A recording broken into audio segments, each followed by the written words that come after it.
If you're married and getting close to retirement, chances are you've thought about when you should claim Social Security. But have you thought about when your spouse should claim Social Security? Making the wrong decision on spousal benefits could cost tens of thousands of dollars over a lifetime. Today, I'll break down how Social Security spousal benefits work, clarify the options, and help you understand how to optimize this critical income stream. Aloha everyone, I'm Daniel Masuda Lehrman, your fee-only financial planner based out of Honolulu, Hawaii, and serving clients virtually nationwide.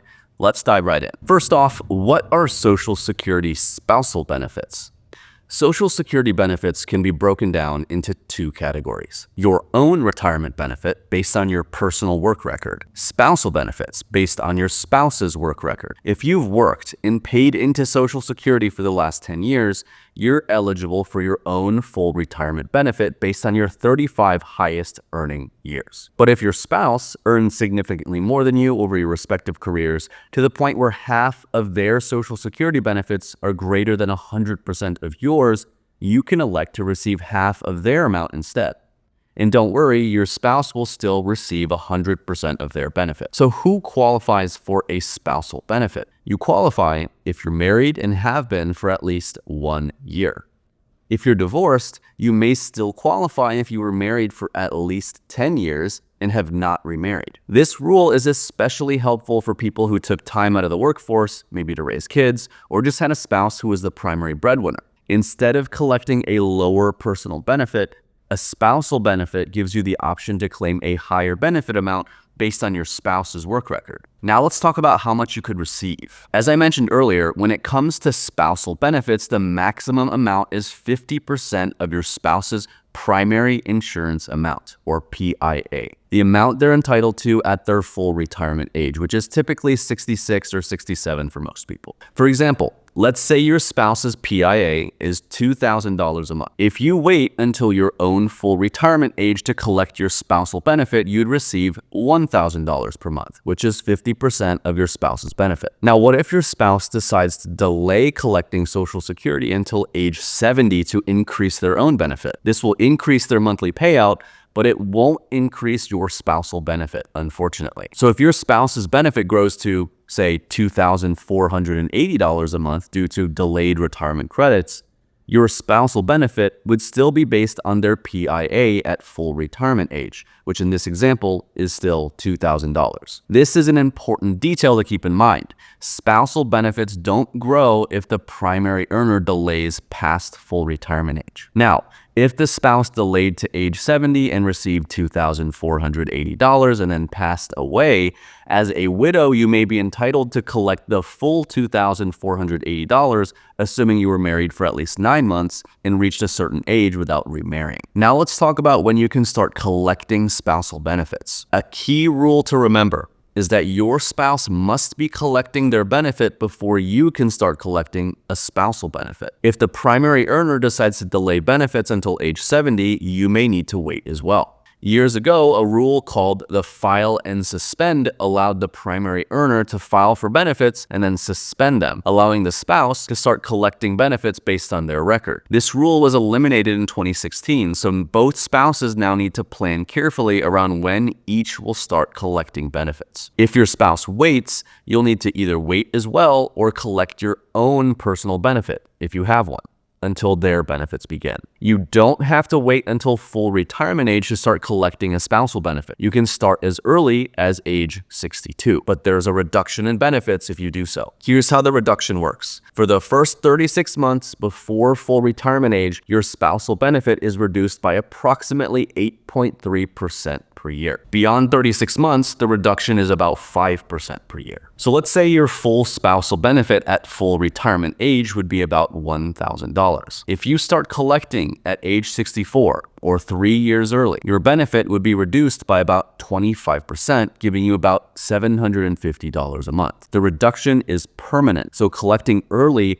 locks you into a lower spousal benefit for life. If delaying your own retirement income is a priority, this might not be a major drawback, but if your financial plan relies heavily on spousal benefits, carefully consider the pros and cons of starting early. So how exactly does Social Security calculate spousal benefits? Technically, your spousal benefit is a combination of your own benefit and an additional spousal amount that brings you up to the maximum of 50% of your spouse's primary insurance amount. Here's an example. Suppose your spouse's PIA is $2,000. If you've never paid into Social Security, you would be eligible for a $1,000 spousal benefit. Now, let's say you do have some Social Security earnings from working. You're eligible for a retirement benefit of $600 based on your own work record. In this case, Social Security would pay you your $600 benefit first, then add an additional $400 to bring you up to the $1,000 spousal maximum. This is particularly helpful for people who even have a minimal or small Social Security record of their own. You could begin collecting your own benefit early on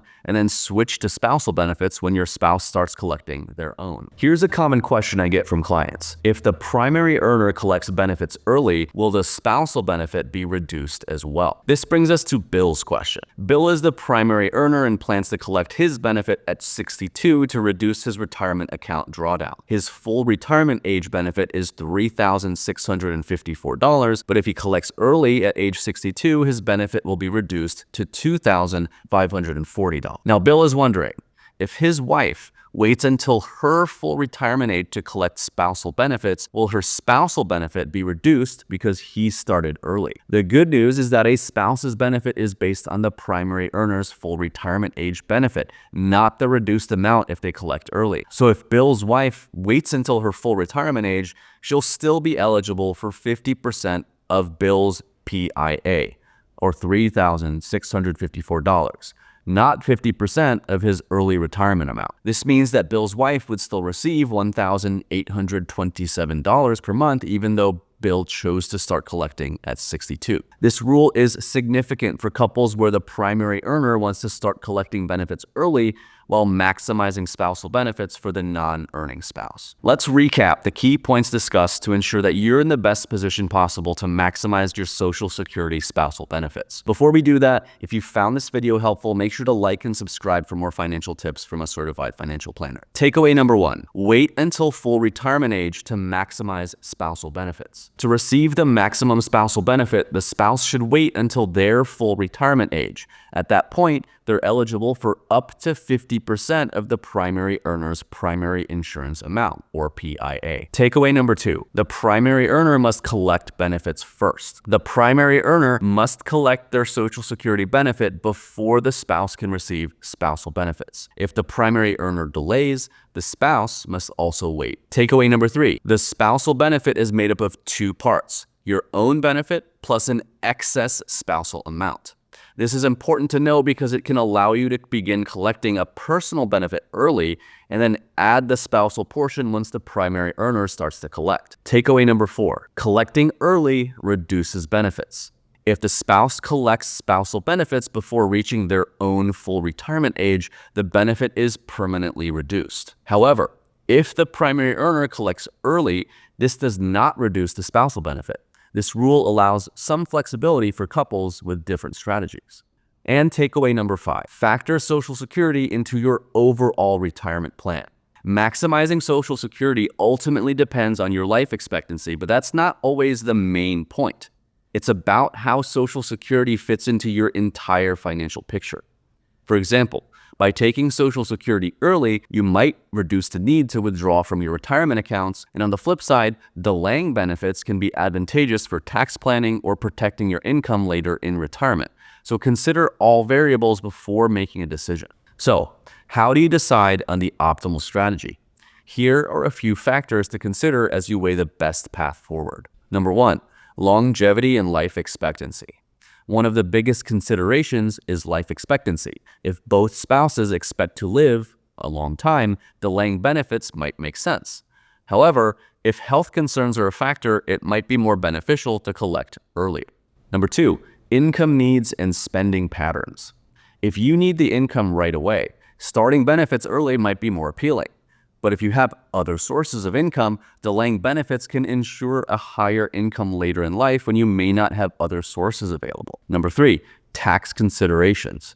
Social Security benefits can impact your tax situation, especially if you have substantial retirement account withdrawals. In some cases, delaying Social Security can reduce the amount of taxable income each year. And finally, number 4, survivor benefits. Remember, if the primary earner passes away, the spouse receives the higher of the two benefits. This means that if the primary earner delays benefits until age 70, it can increase the surviving spouse's benefit in the event of their passing. In conclusion, for those approaching retirement, Social Security can be more complex than it seems, but it's worth taking the time to get it right. The decisions you make around Social Security can affect not only your own retirement income, but also your spouse's and even your entire financial picture for years to come. If you're ready to take control of your finances, feel free to reach out to me directly. You can visit my website to schedule a free consultation and start building a solid plan for your future. Thanks for watching. See you in the next video.